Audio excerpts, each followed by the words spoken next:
So, gamers, I want to take a quick moment to reflect upon how YouTube used to be like 4 years ago. How wonderful this website used to be. I remember getting home from school on like Tuesday after a hard ass day of ninth grade. You know what it used to be like ninth grade. Getting home at 2:30 and being able to relax for an hour, watch some Leafy is Here, some Pyrocynical, all that old amazing shit. And they used to bully kids, and it wasn't a good thing, but at the time it made some good content. And if you ever take a few moments to go reflect upon it, how it used to look, it was objectively pretty terrible. A lot of the things they said weren't like that mean, but nonetheless, kind of asshole things to say. And the content doesn't really hold up.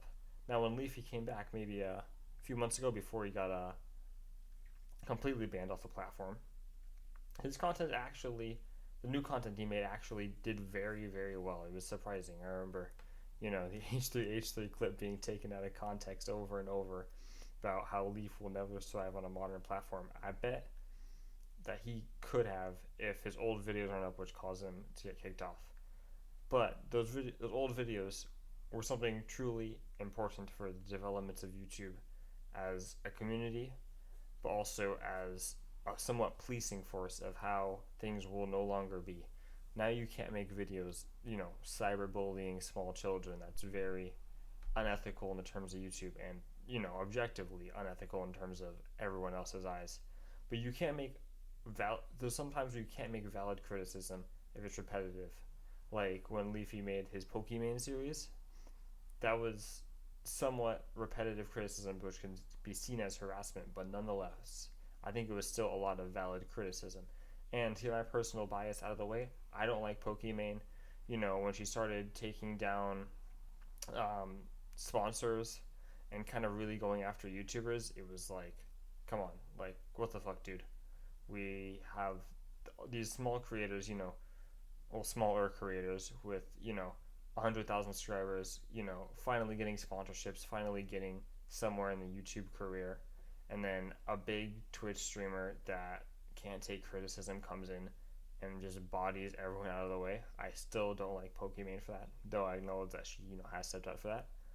But these aren't the issues that YouTube used to face. Remember, like 4 years ago, all the issues were just drama. Like a lot of it you see on TikTok now. If you look at TikTok drama, it's just drama. He said, she said bullshit, break stuff. And I really wish that's how YouTube was again. I remember having so much fun just watching a Keemstar video talking about random shit that usually didn't matter. Every once in a while you got a serious story tackling tough topics like pedophilia or those kind of things. You see a lot of that kind of happened towards the end of the ad apocalypse when there was a lot more big issues coming out. There was still like Lion Maker, which is a entire different story, but nonetheless the issues were more childish. It was Leafy versus Pyrocynical about who cyberbullied children better. And in my opinion, Pyrocynical, I'm a huge Pyrocynical fan, and his content still holds up. At least not banned off the platform. But I think we're now seeing a new trend of commentary come in that is more like kid friendly, but not completely kid friendly. Like one of my personal favorites, Optimus. He makes good content. Go subscribe to him if you have the opportunity. He makes some great content. He talks about current issues. He gives a decent, somewhat unbiased point of view on them. I truly can't track down his bias, and then he also includes his little bit of YouTube drama and just random bullshit, interesting things. It's wonderful. Updates 2-3 videos a day. That's amazing. But you also see Moist Critical come in, where it's not really it's commentary, but not the way it was done before. He's pushing boundaries in terms of how he speaks. Makes a lot of sex jokes, dicks, ass, and dildos, all that kind of fun shit. But he kind of breaks the boundary of where it used to, be some kid on the internet covering his chin talking about, some 8-year-old kid making weird videos on YouTube over a CSGO surf video. Now we're having, a Jesus-looking man staring into the camera, just talking about something he usually disagrees with, but any little update. And it's kind of switched to a more blog-esque style of YouTube, and I think it is somewhat a good change. It's great to spice things up. If you look at like music, for example, what if we only had one genre of music that kept on being reproduced? No one would enjoy it, and if no one was innovating, like what's the purpose? It's like a waste of time.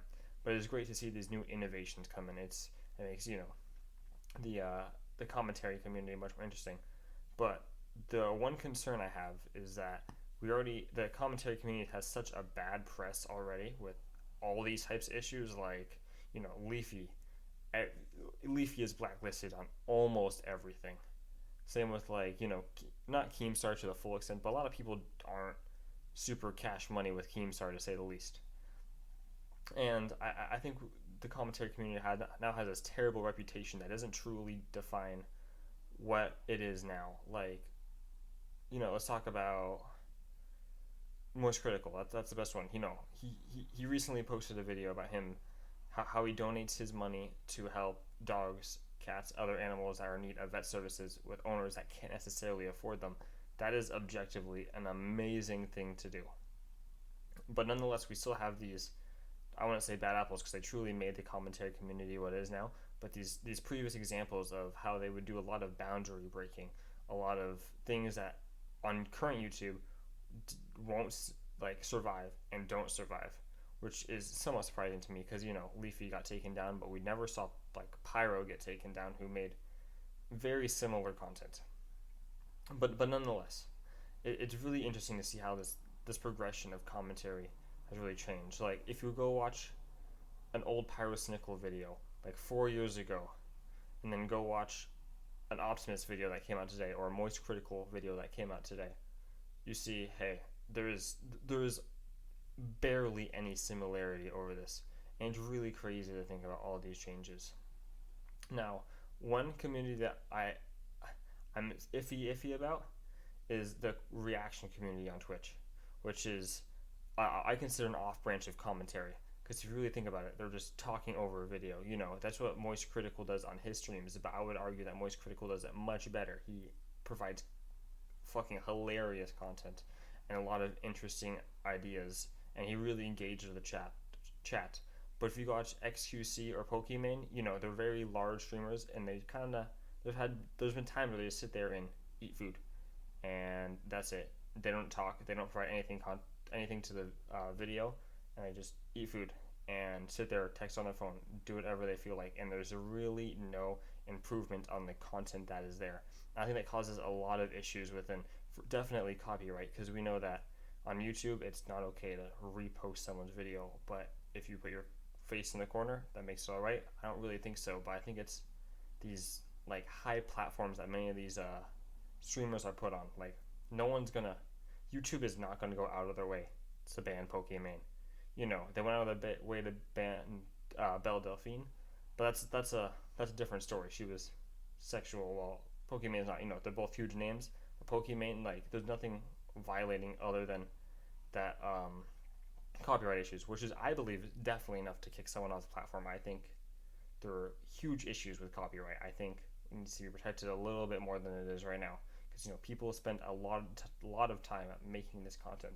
And as a musician, I would be upset if I wrote a song, spent a bunch of time writing it, making it, producing it, and then have someone just come along and say, yeah, that's my art.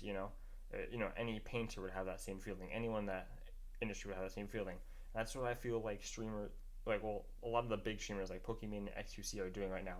And a lot of them use the defense that is quote unquote dead air, where it's like, hey, we stream 10 hours a day. We can only, make 6 hours of those 10 entertaining. And I don't think that's the way you should approach it. I think you should strive to make 100% of your time entertaining, because at that point, are you really an entertainer? Let's say you bought concert tickets or festival tickets. It's a 10-hour festival. You go there, and then 4 hours they just say, hey, look at this. There's nothing happening. Of course, bands at the festival need to switch out of places and stuff. But what if it was less than, 10, 15 minutes per band? Let's say it was an hour in between each band. and they had no concessions, nothing. They just expect you to sit there and look. Like, what if there was things like that? That would not roll over well. No one would be consuming that product. It's a waste of their time. And I feel like that's what these reaction streamers are doing right now, but we're not going into them hard enough. They're keeping all this dead air. The dead air argument is not a fair argument. That's my huge issue with that. But I really don't think this is. I think there's. I think old commentary has been split off into two categories, and I don't think they're both.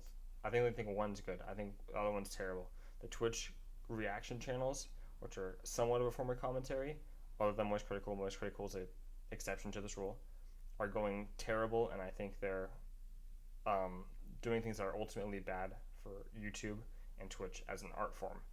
And then there's good commentary, which are straying away from quote unquote cyberbullying and things like that for information, like Optimus, or actual entertainment like Moist Critical. Thank you.